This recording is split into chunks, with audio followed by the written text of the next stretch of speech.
This is Judge Joe Brown, and we're listening to We All Be News.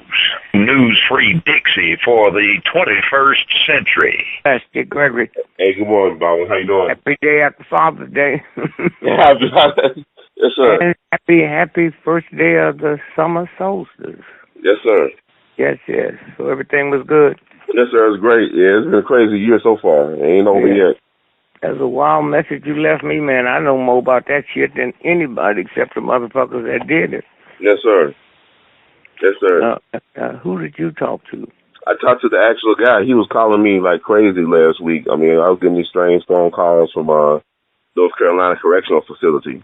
From where? Oh, okay. And I finally answered the phone because one of his people called me and he was able to leave a message on my voicemail. So when I answered the phone, I was surprised to hear him. And he just talked about how he really respected you and how he remembered that you tried to get in touch with him like some years ago. That's right. And his lawyer. And his lawyers blocked it. Mm-hmm. They were telling me about how it was like set up, how everything was like basically was like an accessory. Let me say this. See, I figured it out. Mm-hmm. Them two, it was him and the Indian, right? Right. The Lumbee, yeah.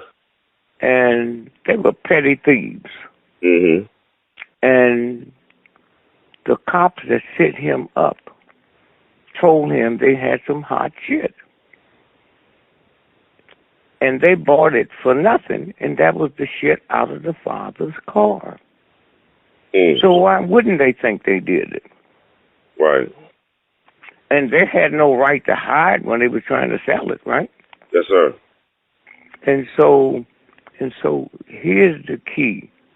Do you know much of the story?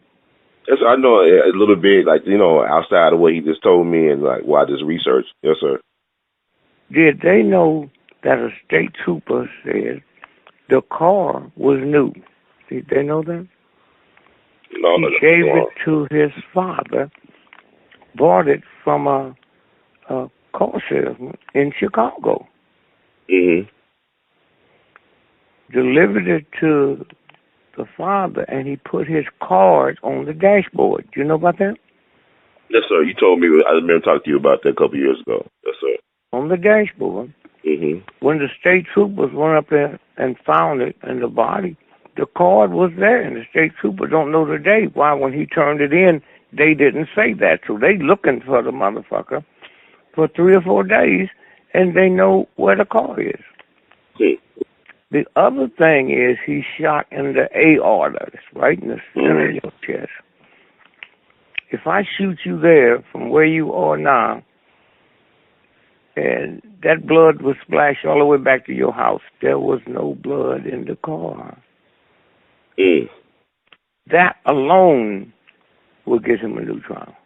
Yeah, you know what? He said that he was killed at the hotel. He was what? He was killed at the hotel. He found out he was killed at the hotel, and that the sheriff's son, he was a drug distributor. And they was running drugs in the county. Mm-hmm. And the sheriff's son operated at the hotel where he was killed at. Mm-hmm. And they put his body in the car. Mm-hmm. That makes sense. Yeah. That's what he told me.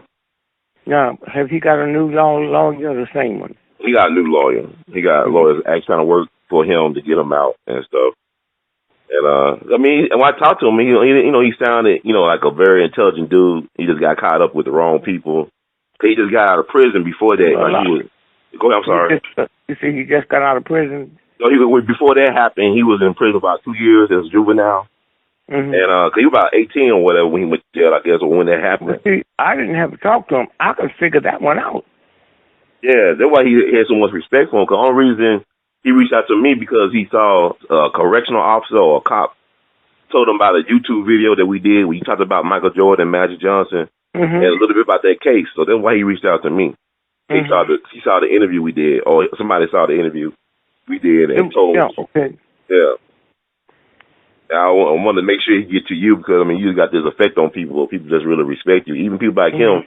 Now, it's what amazing. do you want me to do? I just gave him, your contact, your facts and all that stuff. I don't know what. I just gave it to him, his lawyers and stuff. So hopefully they'll reach out to your people and y'all can, I don't know, help them out. Well, I haven't heard from nobody. So who did you talk to?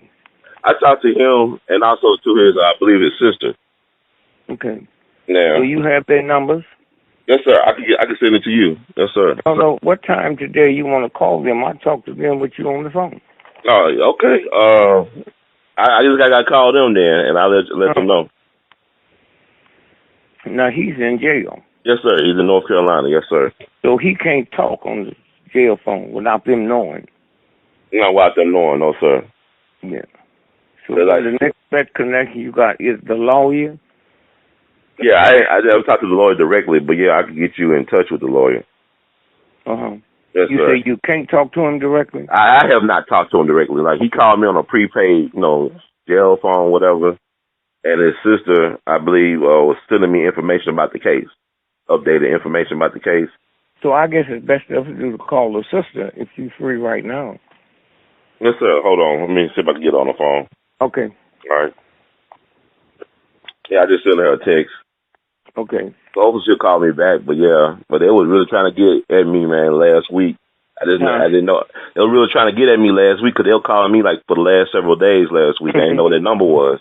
Mm-hmm. So he left a message on my voicemail saying who he was. I said, why you calling him? And then I talked to him about 20 minutes. It was kind of interesting. You said you talked to them. Who is them? I mean, him. I talked to him for 20 minutes. Daniel Green, the guy in prison. But he's really trying to get out. He's 40 now. Mm-hmm. So he's been there for a while. Mm-hmm. Wow. But yeah, he really knew that you had some stuff. He said, man, he really respect you. He said, you can't be bought. That's what he said. Mm-hmm. He said, you can't be bought. You stand for the truth. You tell it like it is. Now, anybody know what happened to the Indian? Well, the Indian put it on him, right? I don't know. I think he's still in jail, but he was eligible for parole this year. The Indian? Yeah, because he said that the guy did it. He said that the black guy did it. Did he know the guy? Yeah, he knew the guy, but he said he was trying to help out a friend. Like, what he said was he was staying at somebody's house, and the guy came to get him to tell you he needs some help with something. Mm-hmm. So he was like just an accessory. Like you said, he just was, he got the jewelry and stuff like that. He didn't really do the actual killing. But what he told me was that the guy was killed at the hotel and that the sheriff's son had something to do with it, who was a drug distributor for the county. And the sheriff, he's passed, but when the son went to jail, to the federal prison, he got out of jail early. And what the father did was the sheriff did, he brought some property, and they sold the property and gave the money to his son. Mm-hmm. So the sheriff is long past, and the son, and then like another son, he's the sheriff of the county in North Carolina. Mm-hmm. So I mean, it's like, you know how they go. Yeah, it's white folks. Mm-hmm. Okay. All right. So when I hear from them or you hear from them, call me here. Yes, sir. And I found the thing we did on Mother's Day. I found all that, put it out there. Huh? I found the audio that we did. I found that it was in a different file. You found what? The show we did. I thought I lost the show. Oh, you told me you left word. You left word on my phone. Yeah. I felt bad about that. I felt real bad about it, but I was able to look and find it. Okay. Well, we got to do another one quicker. Catch up with all this shit. Yes, sir. That gay shit. That's the same thing Hitler and the Nazis did to. You know what? When I saw that and heard about it, you know what I thought of? When you told me about the Night of the Long Knives, the SA. Yep. I thought it was the Fourth Reich, man. This ain't nothing but the goddamn fucking Nazis, man. Like you said. And if he did that, I did it. I mean, it don't make sense what they telling us. First, if you've been in one of them clubs, see, they got them clubs all over, and all of them ain't gay clubs. Right, yes, they sir. got these clubs that open up at midnight, and them white children line up at 6 in the evening waiting to get in. Mm-hmm. And they got bodyguards out there bigger than gorillas, man. That don't sound right. There's no way you going to get in there with a rifle. And also, wow. Go ahead, sir. Yes, sir. And then when the FBI said they talked to him 3 days before. Mm-hmm. And they talked to him many times. And then one of the people that got shot, I think 5 times, but he didn't die. And he said it was 3 people shooting. Did you know that? Yeah, when I first heard about it, I thought about what you said about Sandy Hook, about the police arresting more than one person. Mm-hmm. I said, that meant they had to be more than one person there. If they got over several hundred people there. Yeah. I just don't see them like they just stop for one person. Yep. Yeah, All right, so I'm here and hope you had a good Father's Day.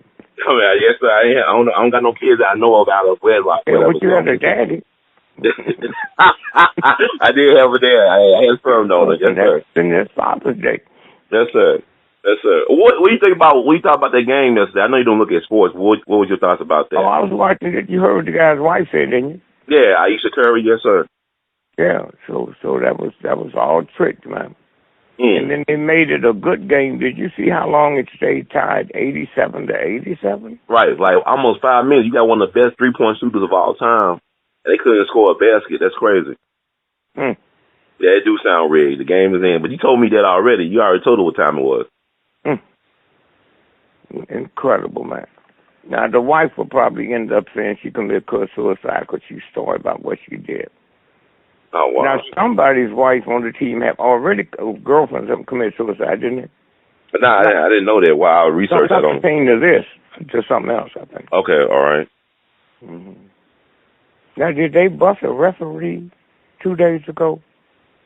Did you hear about that? No, sir. I'll check into it. When you said, I was thinking about a referee that got busted a couple of years ago who wrote a book about how it was fixed. You know, how the referees were fixing games. Yeah, that was all them referees. About 70% of the referees in the NBA comes out of a little town outside of Philadelphia, and none of them's ever been to college. Fascinating. Wow. And see if you can find out the name of the guy that wrote the book. Hey, it's Tim Donahue or something like that, but I'll look it up. Okay. Okay. All right, Doc. All right, Baba. Take care. Thanks so much. That's